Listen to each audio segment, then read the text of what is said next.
The air inside the trolley car on that winter's day in New York City was thick with the smell of wet wool and coal smoke. It was 1903, a world caught between the horse and the engine, and the city was being choked by a storm of freezing rain that quickly turned to sleet. Outside, the nascent skyscrapers of Manhattan were ghostly silhouettes against a pewter-gray sky. Inside, passengers shivered, their breath fogging the windows.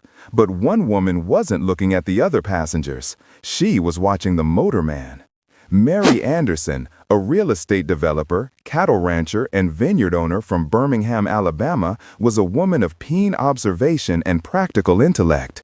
And what she saw in that moment was not just an inconvenience. It was a profound, systemic failure of design. The motorman was trapped in a cycle of near blindness.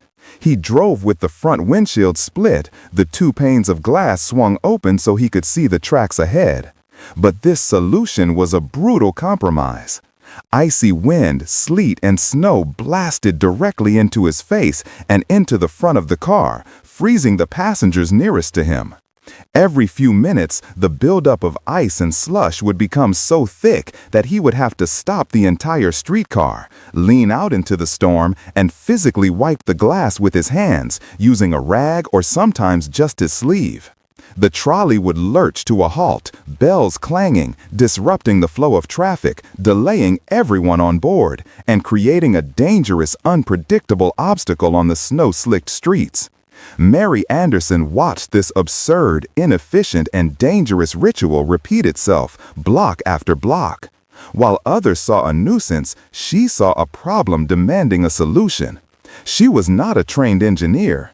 She was not part of the burgeoning automotive or transit industries. But she possessed something far more valuable, an innovator's mind, one that refused to accept that a problem was unsolvable simply because it was commonplace. The question began to form, a spark against the cold glass.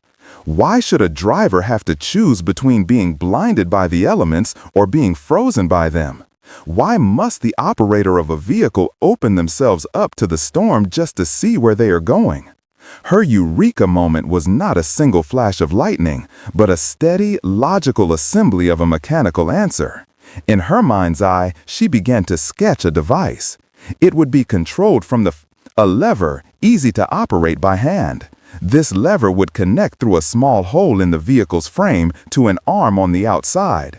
This external arm would be spring-loaded, holding a rubber blade firmly against the glass. When the driver pulled the lever, the arm would pivot, dragging the blade across the windshield and clearing a clean arc of vision. A system of counterweights would ensure the blade maintained even pressure against the glass and could be easily removed for cleaning or replacement during warmer months when it wasn't needed. It was an idea of stunning elegance and simplicity.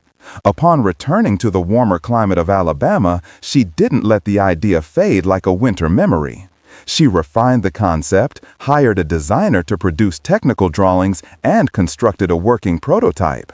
Convinced of its utility and commercial potential, she took the next crucial step. On June 18, 1903, she filed an application for a patent. For a woman in the early 20th century, particularly one from the South and operating outside the established industrial centers of the North, this was a bold and assertive act. It was a declaration that her idea had value, that her intellect deserved legal protection and financial recognition. The United States Patent Office agreed. On November 10, 1903, they granted her U.S. patent number 743,801 for a window cleaning device. She held in her hands the official government-sanctioned blueprint for a device that could save time, increase efficiency, and most importantly, prevent countless accidents. She had solved a motorman's dilemma. With the automobile rapidly gaining popularity, she knew her invention was not just for streetcars, it was the future of road safety. She began writing to the titans of this new industry, offering them not just a product, but a paradigm shift in vehicle design. The initial response she received was not praise, not a contract, not even a negotiation. It was a cold, dismissive silence, soon to be followed by outright ridicule. Who could possibly reject such a clear, life-saving solution to such an obvious and dangerous problem? Following that initial spark of genius, armed with her U.S. patent number 743-801, Mary Anderson embarked on the next logical phase of any invention, commercialization. She wasn't just an ideas person, she was a businesswoman. She understood that a patent was only as valuable as its application in the real world. She meticulously drafted proposals and sent them to the burgeoning automotive and manufacturing companies of the day, confident that they would see the undeniable logic and safety benefits of her window cleaning device. The replies, when they came, were not just rejections, they were indictments of an entire era's worldview. The most infamous and well-documented of these came from a prominent Canadian manufacturing and engineering firm, Denning and Eckenstein. Their response, preserved by history, is a chilling artifact of systemic bias. They declared that they did not consider her invention to be of such commercial value as would warrant our undertaking its sale. But it was their reasoning that was most revealing. They feared her device would serve only to distract the driver's attention from the road ahead, rendering it not just useless, but dangerous. This rejection was echoed by others. The nascent automotive industry, an aggressive, male-dominated world of grease, steel, and engine power, looked at her elegant solution and saw not a safety feature, but a frivolous gadget, a novelty, a woman's invention. Let's dissect that core argument, that the act of pulling a simple lever to clear one's vision was more distracting than being functionally blind in a blizzard. It is an assertion so illogical it borders on the absurd. Early automotives were mechanical beasts. They demanded constant attention. Drivers had to manage hand throttles, finicky gear shifts, unreliable brakes, and navigate roads that were often little more than unpaved dirt tracks. They were already contending with a symphony of distractions.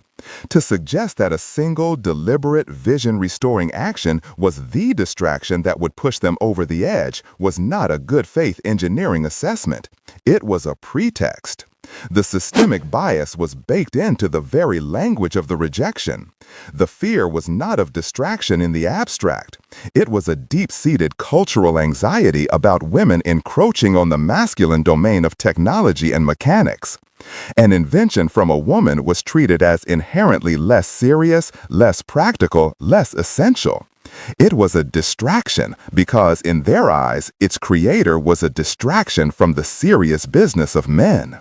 This was the era of separate spheres, a rigid ideology that confined women's influence to the home and hearth, while men commanded the public worlds of industry, commerce, and innovation. Mary Anderson's patent was a direct challenge to that order. Furthermore, the industry's focus was myopic. Automakers in the early 1900s were locked in a race for power and reliability. Their sales pitches revolved around horsepower, engine design, and durability. Comfort, convenience, and safety were distant afterthoughts. Features like roofs, heaters, and even turn signals were considered expensive luxuries, not standard equipment. In this context, adding any component that wasn't directly related to making the car go faster or run longer was seen as an unnecessary cost. They weren't just rejecting Mary Anderson, they were rejecting the very concept of integrated safety design, a concept that would take decades and countless fatalities to become mainstream. For 17 years, the full term of her patent, Mary Anderson's invention lay dormant.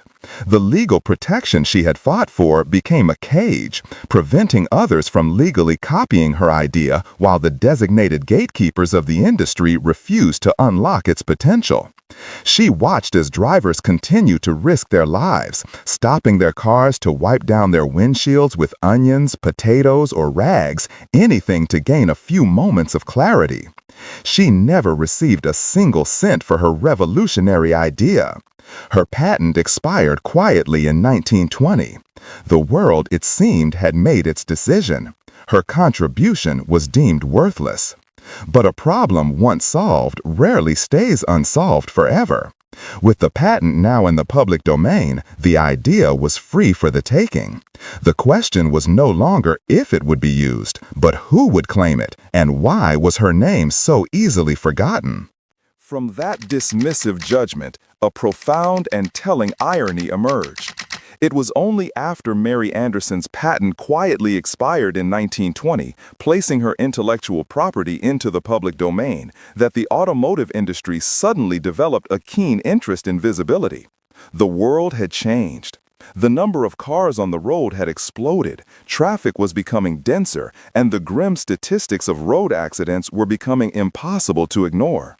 The very problem Anderson had identified 2 decades earlier had only grown more acute. In 1922, just 2 years after her patent lapsed, Cadillac, a luxury brand that prided itself on innovation, made a landmark decision. It became the first car manufacturer to adopt windshield wipers as standard equipment. The floodgates opened. Soon, other inventors, now free from the risk of patent infringement, began to build upon her core concept. The Fulberth brothers, for instance, patented an automatic, vacuum-powered wiper system that drew power from the engine's manifold. Robert Kearns would later invent the intermittent wiper. These were important advancements, to be sure, but they were all evolutionary steps built upon the revolutionary foundation that Mary Anderson had laid. She conceived of the fundamental principle, a blade, externally mounted, controlled from within, to clear a field of vision. They refined it, she created it. The adoption was swift and total. What was once dismissed as a worthless distraction became an indispensable, legally mandated safety feature. Today, it is functionally impossible to buy a car anywhere in the world without them. We can quantify the ripple effect of her ignored patent. There are over 1.4 billion cars globally, and every single one relies on the direct mechanical descendant of her 1903 design. Think of the sheer scale of that impact. Every commute in the rain, every trip through a snowstorm, every time a driver navigates through fog or a splash from a passing truck, their safety is, in part, a testament to her foresight. The number of accidents prevented and lives saved is incalculable, woven into the very fabric of modern transportation.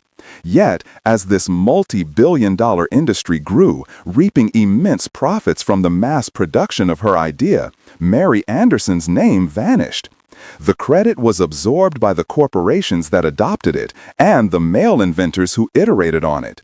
She lived until 1953, long enough to see her invention become ubiquitous, a standard feature on every vehicle that drove past her home in Birmingham. She saw her vision vindicated on a global scale, but she received no public credit, no royalties, no acknowledgement.